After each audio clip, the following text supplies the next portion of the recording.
कैसा हुआ आपका पेपर एमपीटी का? पेपर अच्छा गया, it was not that tough, it was fine.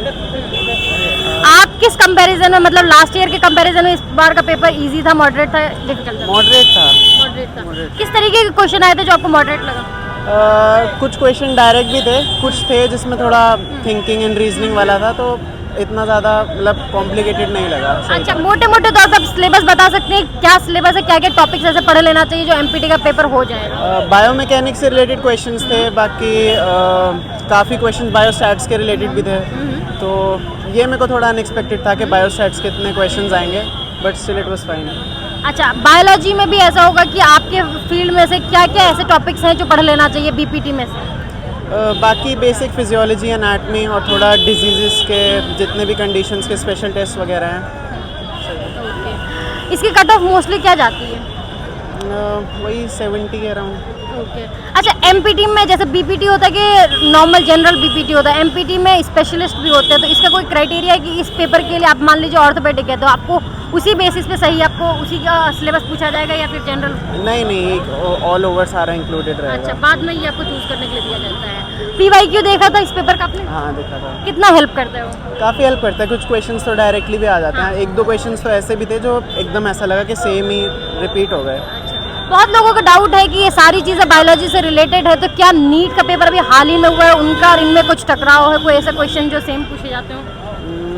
Might be a possibility, but I don't think so, ज़्यादा कुछ नहीं। अपनी एक्सपीरियंस अपकमिंग एस्पिरेंट को क्या सजेशन देना चाहेंगे आप? मैं यही कहूँगा अपनी क्लिनिकल कंडीशंस और स्पेशल टेस्ट वगैरह पे फोकस रखें, बाकी वर्क हार्ड।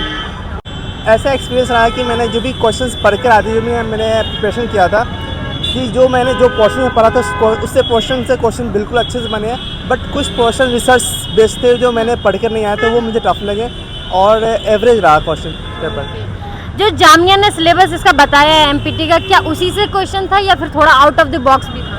मुझे तो मैक्सिमम सेम सिलेबस लगा, बट रिसर्च लेकर मुझे आउट ऑफ द सिलेबस लगा कि मैंने जो भी जितने भी क्वेश्चन प्रीवियस क्वेश्चन सॉल्व किए थे उसमें रिसर्च नहीं थे ज़्यादातर, तो मुझे कहीं ना कहीं लगा रिसर्च के पोर्शन अच्छे थे पढ़ना चाहिए, बट कवर अप पूरा तो हो ही नहीं पाता, जितना भी कर लो थोड़ा तो लगता है छोड़ जाती। अच्छा, जामिया जैसे जो सिलेबस आपने बताया कि जामिया जो सिलेबस बताई थी वो था, बट वो सफिशिएंट नहीं होता बहुत स्टूडेंट के लिए क्योंकि ये पूरा इलेबोरेट करके नहीं बताते। हाँ, ये बहुत सारा पता है क्या होता है कि आपको क्वेश्चन पता लग रहा होता है, समझ में आ रहा होता है, और ऑप्शन जब सिलेक्ट करना होता है ना उसमें कन्फ्यूजन होता है कि 2-3 ऑप्शन लगता है कि मैचेबल होता है, फिर उसमें से एक सिलेक्ट करना इज़ नॉट ईजी, बट ऐसा भी नहीं है कि जब आपका जब कॉन्सेप्ट क्लियर होता है तो आप इजीली कर पाते हो, बट बहुत सारी चीज़ों में हो रहा है कि कन्फ्यूजन हो रहा था, बट मैंने कोशिश किया कि एक्यूरेट आंसर सिलेक्ट करने का। इसमें करंट अफेयर से कोई क्वेश्चन पूछा जाता है? करंट अफेयर्स से कोई क्वेश्चन नहीं पूछा जाता, डायरेक्ट क्वेश्चन आपका सिलेबस ही होता है, पूरा एमपीटी बीपीटी से रिलेटेड? बीपीटी से रिलेटेड होता है, जो आपके बीपीटी में 4 ईयर पूरा पढ़ाया जाता है, और रिलेटेड टू केस स्टडी जो आपने पेशेंट देखे होते हैं कि how to diagnose a patient and all, उसके अकॉर्डिंग हमें सारा कुछ होता है। अच्छा, एमपीटी में ऐसा भी है कि आप बाद में जाके चूज कर सकते हैं या फिर ये एंट्रेंस के टाइम पे ही होता है कि कौन ऑर्थो में जाना चाह रहा है, कौन क्लिनिकल में जाना चाह रहा है, इस तरीके का, या आपके पेपर उसी हिसाब से डिजाइन होता है? एक्चुअली क्या होता है कि ये जो एमपीटी होता है ना, ये पूरा बीपीटी का सिलेबस होता है, राइट। इसमें कोई ऐसा डिवाइडेड नहीं होता कि ऑर्थो का आएगा, सिर्फ न्यूरो का आएगा, कार्डियो का आएगा, ऐसा कुछ भी नहीं होता, ये बीपीटी के सिलेबस पे होता है। आप इसका पेपर जब देते हो उस पर डिपेंड करता है कि पेपर में आपका जो कट ऑफ आया, मार्क्स आया, उसके बेसिस पे भी आपको मिलेगा, राइट। और ऐसा होता है कि आपके मार्क्स बहुत अच्छे आए हो तो आप अपने अकॉर्डिंग चूज कर सकते हो हमें इसमें जाना है, ये होता है। अच्छा, ये मतलब प्रेफरेंस पे है, वो भी मार्क्स के बेसिस पे है। अच्छा, इसमें 1 आवर 30 मिनट का टाइम मिलता है, वो सफिशिएंट है पेपर के लिए? हाँ, इस सफिशिएंट, बट थोड़ा सा मुझे डिफिकल्टी हुई टाइम मैनेजमेंट में कि मैंने स्टार्टिंग में बहुत ज़्यादा टाइम दे दिया कुछ क्वेश्चन पे, फिर लास्ट में मुझे फास्ट करना पड़ा था। अच्छा, इसकी एलिजिबिलिटी क्या है कि आपको बीपीटी ही होना चाहिए या फिर आप मतलब साइंस बैकग्राउंड का आप बीएससी भी करके आएंगे या फिर बीडीएस, ये सब? नहीं, एक्चुअली अगर आपको बीपीटी में एडमिशन लेने के लिए आपको +2 में बायो होना ज़रूरी है। आप मैथ होगा तो आप नहीं कर सकते हो, एटलीस्ट बायो होना चाहिए आपको। और एलिजिबिलिटी +3 में क्या है?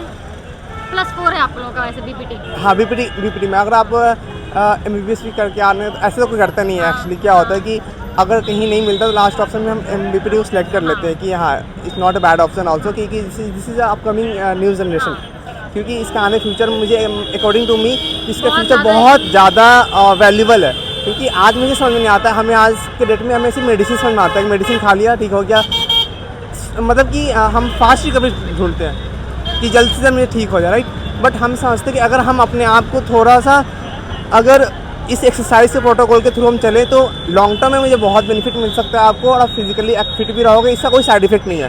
This is the most important thing. Okay, चलिए बात करते हैं इसमें कि PYQ देखा था आपने, PYQ से कुछ हेल्प मिलता है?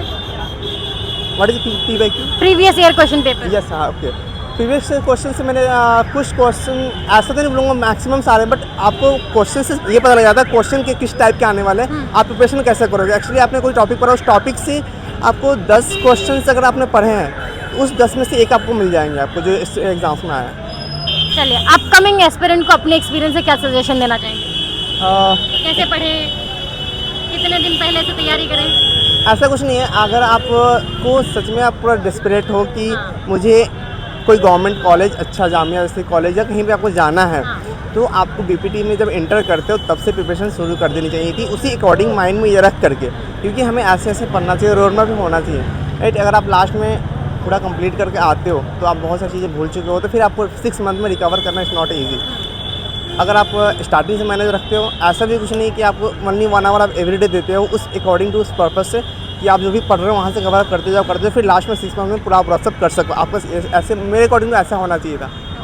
चलिए, मैं उम्मीद करती हूँ कि आपका सिलेक्शन आप MPT के स्टूडेंट बने, वो भी जामिया के। ओके, मैं